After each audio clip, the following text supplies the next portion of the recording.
And here we are with video number 2 on my channel. Hello again.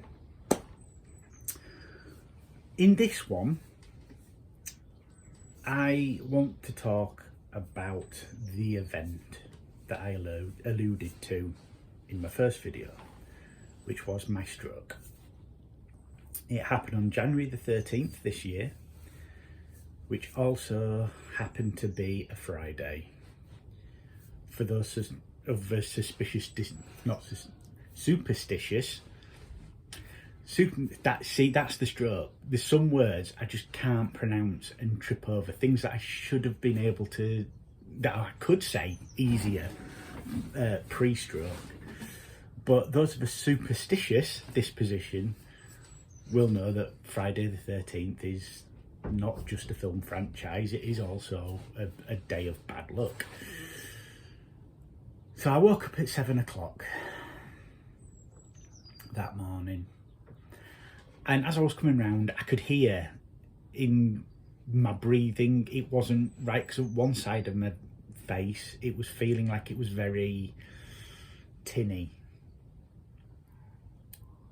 That's the only way I can describe it. It sounded tinny and hollow, did my breathing, out of my mouth. Thought nothing more of it, so I got up, went to the bathroom, and brushing my teeth was a real struggle.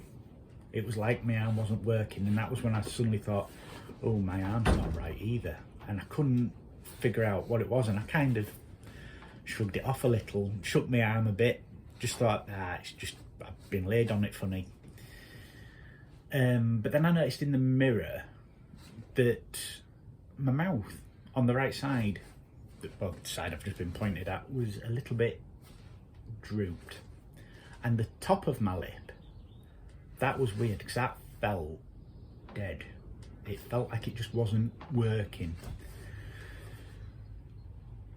So I carry on, and I practiced my writing as well. I thought, because my arm didn't feel right, I thought I need to try just to see what it is. Is it just a dead arm, just because I've been laid on it funny? And it just felt like dragging a lead weight across my pad, and it just wasn't working. So we were getting close towards 8 o'clock, and I did the stupid thing, because I started Googling, and I started Googling my symptoms, and the one thing that came up, apart from strokes, which I kind of ignored, but the other consistent thing was Bell's palsy. So in my mind I thought, it's not a stroke, it's Bell's palsy. I'd heard of that before because of, I believe it's AEW commentator and WWE Hall of Famer Jim Ross. He suffers with Bell's palsy. And so I kind of had a familiarity with it and such like, but I just carried on. I logged on for work early as well, and just trying to type was, yeah, it was just impossible with my right arm. And I phoned I waited for one of my friends and colleagues to come online, and I called her up and I said to her, my mouth's not working, so I don't think I'm going to be any good with phones or helping people. Is it okay if I can take a step back? And she said, yeah, absolutely fine, but why, what do you think's happened? And I was like, well, I don't know, I mean, mouth's just not moving. And I just, as a matter of fact, I said, my right arm's not really working either. And I think that set alarm bells off with her.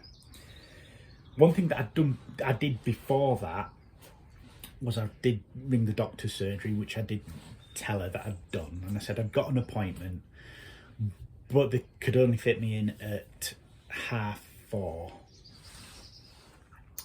later in that day.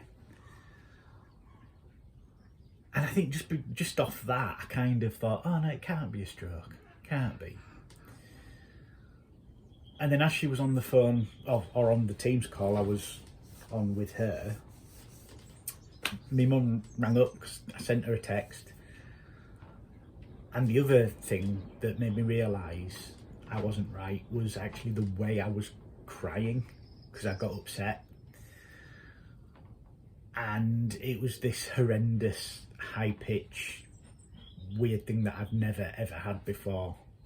Never had before.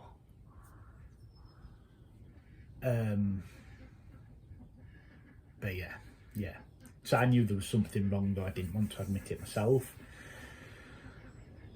So I just soldiered on through work, as I did, as best as I could. And the next thing was my mum came. She was coming anyway because she had an appointment on Saturday, so she was going to be staying over. So this was about 11 o'clock. She came, and I think she was trying to comfort me and calm me down, and we did a grip test. And my grip felt fine, even though my right hand just wasn't working. And she just said, I don't think you've had a stroke. That's where I think she was trying to comfort and calm me down. But she did say it might be best to go to hospital, just to eliminate the possibility. And we went. It was about 11 o'clock. Got slightly told off by the A&E receptionist, who said, you should have come as soon as you knew it was happening, because these strokes are time sensitive. They say it's about 4 hours. The first 4 hours are the important thing. Went in to see the nurse because they got somebody to see me pretty quickly. Did my blood pressure, and this was the alarm bells thing, I think, for them, was my blood pressure was something like 255 over 178, I think. The bottom one I'm not so sure on. Definitely 3 figures. And so they had me in A&E. They did an ECG. That came back fine. So one less thing to worry about. But they wanted me to go to the stroke unit in York, so bundled me into an ambulance. At this point, this is about 12 o'clock, I think. Could have been a little bit sooner. And it was straight to York Hospital, to the acute stroke unit.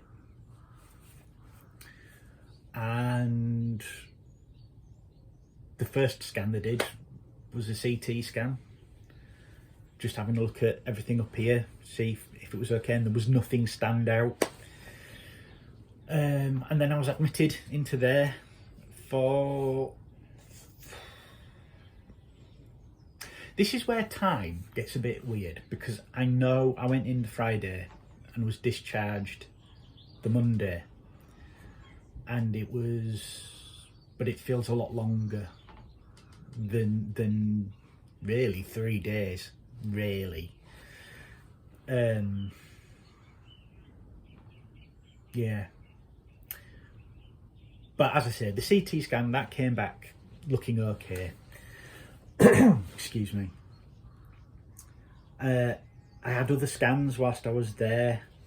Over the course of the few days, they had an MRI. I had a scan. They looked at my heart as well. They had a scan on my heart. It was just like an ultrasound. Outside of a little bit of hardening on the left side, because my blood was thick. It was thick, and they think it's been the blood pressure that's caused my stroke. They said my heart was fine, matched up with what was taken with the ECG, and even the doctor said it sounded fine. But there was a bit of hardening on the left side, just simply because it was working so hard. They took a scan of my neck as well on both sides. Outside of a little bit of a plaque build-up in one of my arteries. There was nothing there that would have caused a blockage. So they were all happy with those 2 scans that I had. But it was the MRI that showed generally everything was fine, but they could see where the damage was. So what had happened,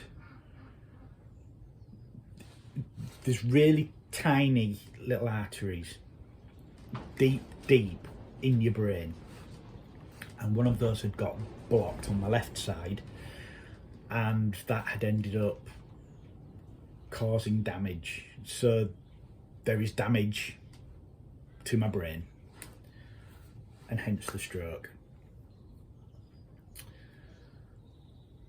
So really all that they've been doing really is just trying to sort my blood pressure out, and I think they've pretty much eliminated everything. Since leaving hospital, I've had a heart monitor fitted just to make sure my heart's fine, and I had a scan on my kidneys and my bladder, and they all seem to be fine. So yeah, my recovery was quick. It was, I think I've been incredibly lucky. I think that's the thing. I've been incredibly lucky, and I think it's just trying to figure out the potential causes. There's the obvious lifestyle stuff. I probably didn't look after myself before the stroke as well as I should have done.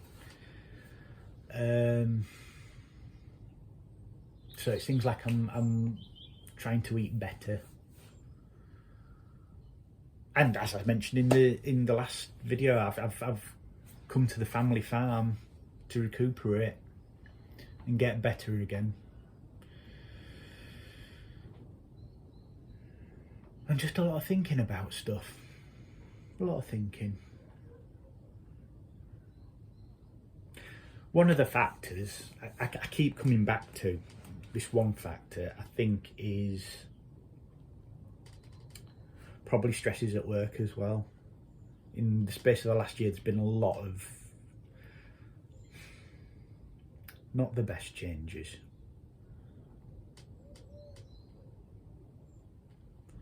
And there's been a lot of stresses. And I didn't have the easiest of time with the pressure last year, so I ended up coming back down a pay grade from where I was because it just wasn't fun anymore, and I was working a hell of a lot more, even that I put down on my timesheet and flexi sheet for. So that potentially could have been what seeded this, but yeah, a lot of changes, a lot of thinking. I don't know what I'm going to do work-wise,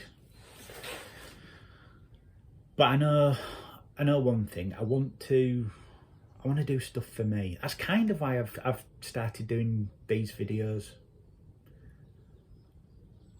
If I carry on doing these, I do want to do fun stuff. I just feel like the first few are going to have to be slightly thoughtful. I think that's a better word, thoughtful, reflective ones, because I need it. And like I said, if anything, I want this to be a repository for me to say next year, like I can look back and say, yeah, you've made those changes, you've gotten better, and just go from there.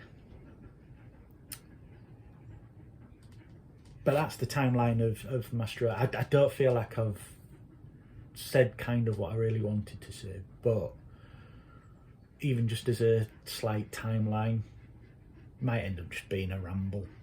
Just a ramble.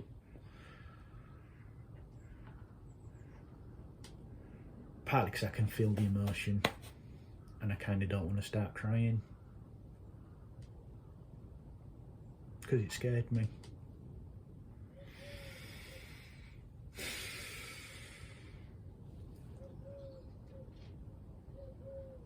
This has really scared me.